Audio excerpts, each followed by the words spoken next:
স্বরাষ্ট্র উপদেষ্টাকে বুঝতে হবে দেশ কি সাংবাদিকরা চালায় না উপদেষ্টারা দেশ চালায়, দেশটা কে চালায়? তো যে উপদেষ্টা বোঝে না তার কি কাজ আর সাংবাদিকের কি কাজ? রাষ্ট্র পরিচালনা করতে হইলে যিনি যে ডিপার্টমেন্টে আছেন না জানলে দায়িত্ব নেবেন না, বলবেন আমি জানি না। যে জানে তাকে দায়িত্ব দেন। কারওয়ান বাজারে যান, প্রত্যেকটা ব্যবসায়ীকে জিজ্ঞেস করেন এখনো সমপরিমাণ অথবা বেশি পরিমাণ চাঁদা দিচ্ছে, এখনো দিচ্ছে।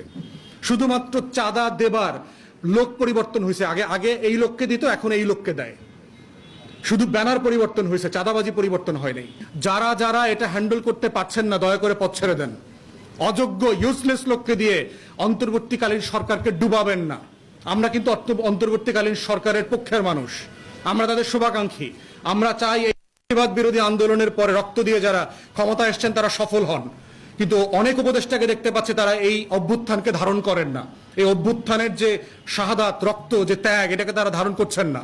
করলে তারা এরকম ভুল সিদ্ধান্ত নিতেন না। আপনারা আওয়ামী ফ্যাসিবাদীদেরকে পুনর্বাসন করবার চিন্তা করছেন। এগুলো করায় অন্তর্বর্তীকালীন সরকার যদি ফেল করে, এই প্রত্যেকটা দায় হচ্ছে আপনাদের দায়।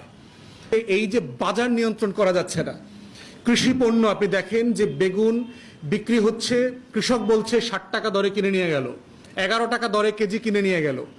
সেই বেগুন কাওরান বাজারে আসছে, ট্রাকে নামার আগে 4 জন অলরেডি কেনা বেচা করে ফেললো।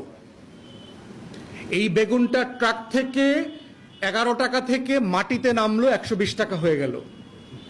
এই মানুষগুলো আইডেন্টিফাই করা অনেক কঠিন কাজ রাষ্ট্রের জন্য। সেইখানে স্বরাষ্ট্র উপদেষ্টা বলছেন যে এই তো জানেন আপনারা বন্যা বা বন্যা টন্যা হইছে টইছে এগুলোর সমস্যা, আর আপনারা জানায়েন। সাংবাদিকদেরকে বলছে, সাংবাদিকরা কি দেশ চালায়?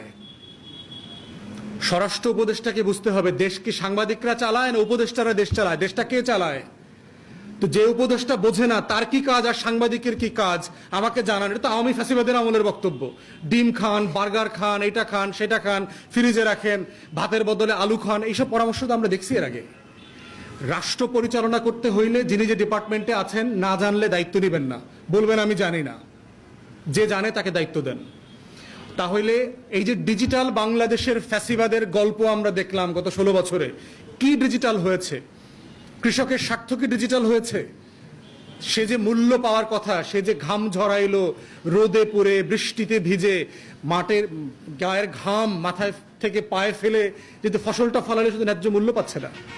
তাহলে আমার যে কৃষি অধিদপ্তর আছে প্রত্যেকটা উপজেলাতে এবং প্রত্যেকটা ইউনিয়নে আমার কৃষি কর্মকর্তা আছে, তাদের দায় কি? শুধুমাত্র সার কোনটা দিবেন, কত কেজি দিবেন, কীটনাশক কোনটা দিবেন, এতটুকু বলা? কৃষকের বিনিয়োগের ভিত্তিতে তাকে একটা ন্যায্য মূল্য দেবার অধিকার কি তার নাই? অতএব কৃষি অধিদপ্তরকে বলছি, কৃষি উপদেষ্টা যারা আছেন তিনি দায়িত্ব পালন করছেন, প্রত্যেকটা কৃষি অধিদপ্তরকে এই দায়িত্ব দিয়ে আপনারা অ্যাসাইন করেন। প্রত্যেকটা প্রোডাক্টকে ডিজিটালাইজ করে ফেলেন।